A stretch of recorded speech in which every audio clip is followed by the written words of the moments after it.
In the name of God, who is most merciful and gracious, I am Zubair Khan and you are watching my vlog.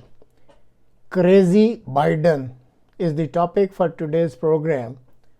This program is in two parts. First part contains the sad news that the US President Joe Biden has authorized Ukraine to use powerful American long-range weapons for strikes inside the Russia, permitting Kyiv to use Army tactical missile systems known as ATACMs to hit targets inside the Russia is a significant reversal in US policy. Now, when just 2 months are left with Joe Biden as US President, this decision may put the ongoing peace efforts in total jeopardy. It is correctly said that with the passage of time and with too much old age, man gets crazy, and most probably Biden has reached at this point. In second part of the program, you will listen and watch a video from horse's mouth how the scenario of Ukraine war unfolded and how US plays with the peace of the world for its own strategic advantages. Now please listen and watch this video. Let me just explain in 2 minutes the Ukraine war. This is not an attack by Putin on Ukraine in the way that we are told every day. This started in 1990, February 9th, 1990. James Baker III, our Secretary of State, said to Mikhail Gorbachev, NATO will not move 1 inch eastward if you agree to German unification, basically ending World War II.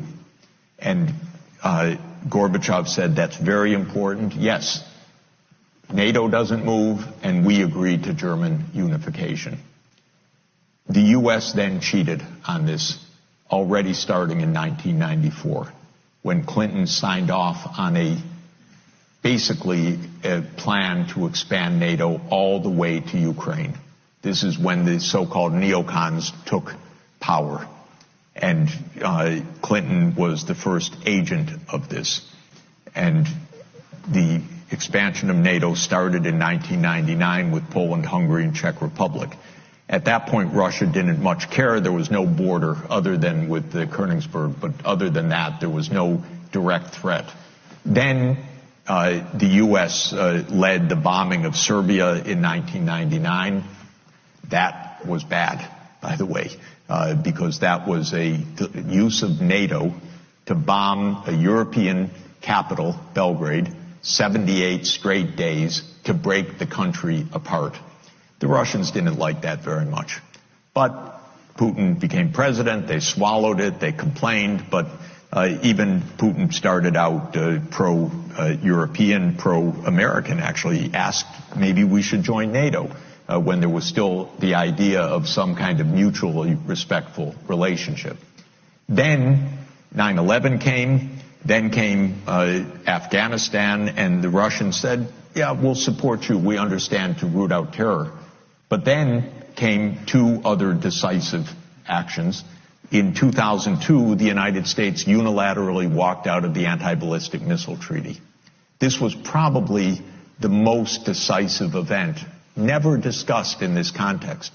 But what it did was trigger the U.S. putting in missile systems in Eastern Europe that Russia views as a dire, direct threat to national security by making possible a decapitation strike of missiles that are a few minutes away from Moscow. And we put in 2 Aegis missile systems. We say it's defense. Russia says, how do we know it's not Tomahawk nuclear-tipped missiles in your silos? You've told us we have nothing to do with this.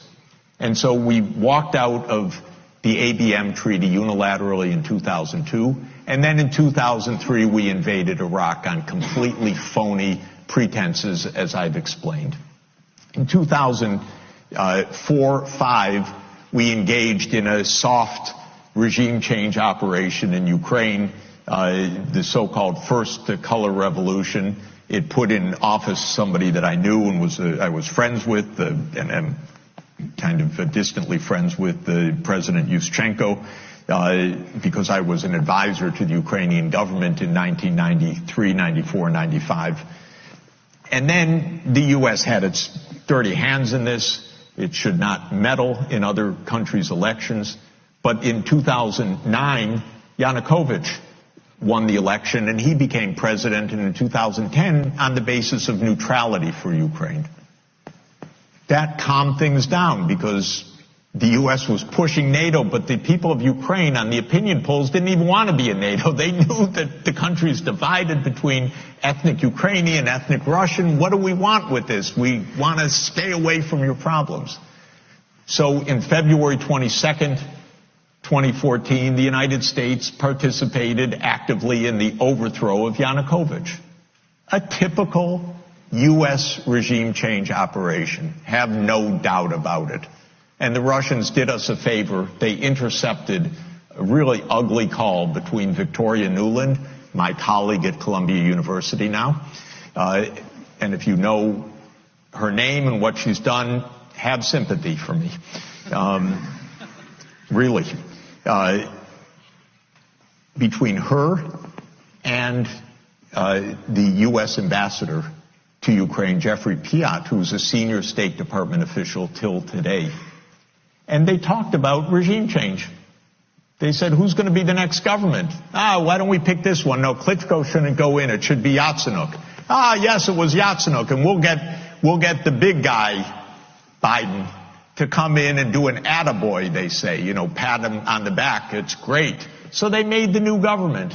And I happened to be invited to go there soon after that, not knowing any of the background. And then some of it was in a very ugly way explained to me after I arrived, how the U.S. had participated in this.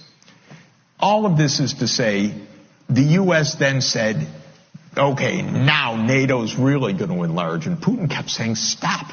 You promised no NATO enlargement. It's been, by the way, I forgot to mention, in 2004, Estonia, Latvia, Lithuania, Bulgaria, Romania, Slovakia, Slovenia, 7 more countries in the not 1 inch eastward. And then, okay, it's a long story, but the U.S. kept rejecting the basic idea, don't expand NATO to Russia's border in a context where we're putting in goddamn missile systems after breaking a treaty. 2019, we walked out of the Intermediate Nuclear Force Treaty. In 2017, we walked out of the JCPOA, the treaty with Iran. This is the partner. This is the trust building. In other words, it's completely reckless U.S. foreign policy. On December 15th, 2021, Putin put on the table a draft Russia-U.S. security agreement. You can find it online. The basis of it is no NATO enlargement. I called the White House that next week after that, begging them, take the negotiations. Putin's offered something, avoid this war. Oh, Jeff, there's not going to be a war. Announce that NATO's not going to enlarge. Oh, don't worry, NATO's not going to enlarge. I said, oh, you're going to have a war over something that's not going to happen? Why don't you announce it? And he said, no, our policy is an open door. This is Jake Sullivan. Our policy is an open door policy. Open door for NATO enlargement. That is under the category of bullshit, by the way. You don't have your right to put your military bases anywhere you want and expect peace in this world. You have to have some prudence. There's no such thing as an open door that we're going to be there and we're going to put our missile systems there and that's our right. There's no right to that. We declared in 1823, Europeans don't come to the Western Hemisphere. That's the Monroe Doctrine. The whole Western Hemisphere, after all. Okay, anyway, they turned down the negotiations. Then the special military operation started. And 5 days later, Zelensky says, okay, neutrality. And then the Turks said, we'll mediate this. And I flew to Ankara to discuss it with the Turkish negotiators because I wanted to hear exactly what was going on. So what was going on was they reached an agreement with a few odds and ends.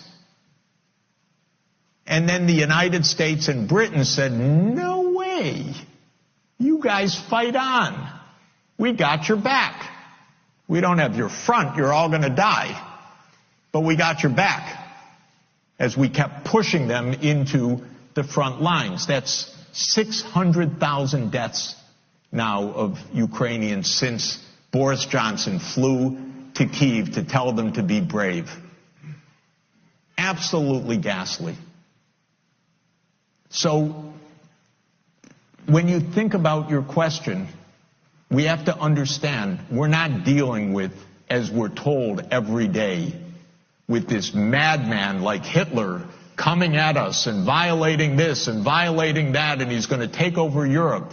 This is complete bogus, fake history that is a purely PR narrative of the U.S. government.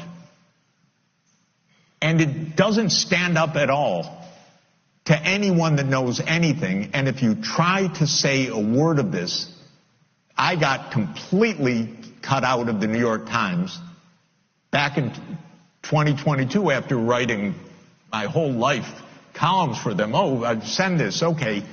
And by the way, online, it's not even space. There's no limit. They can publish 700 words. They would not publish, since then, 700 words for me about what I saw with my own eyes about what this war is about. They won't do it. We're playing games here. So, God forbid a nuclear power comes at us. I don't know what's going to happen. But we came at them. And we should stop going after China and Taiwan.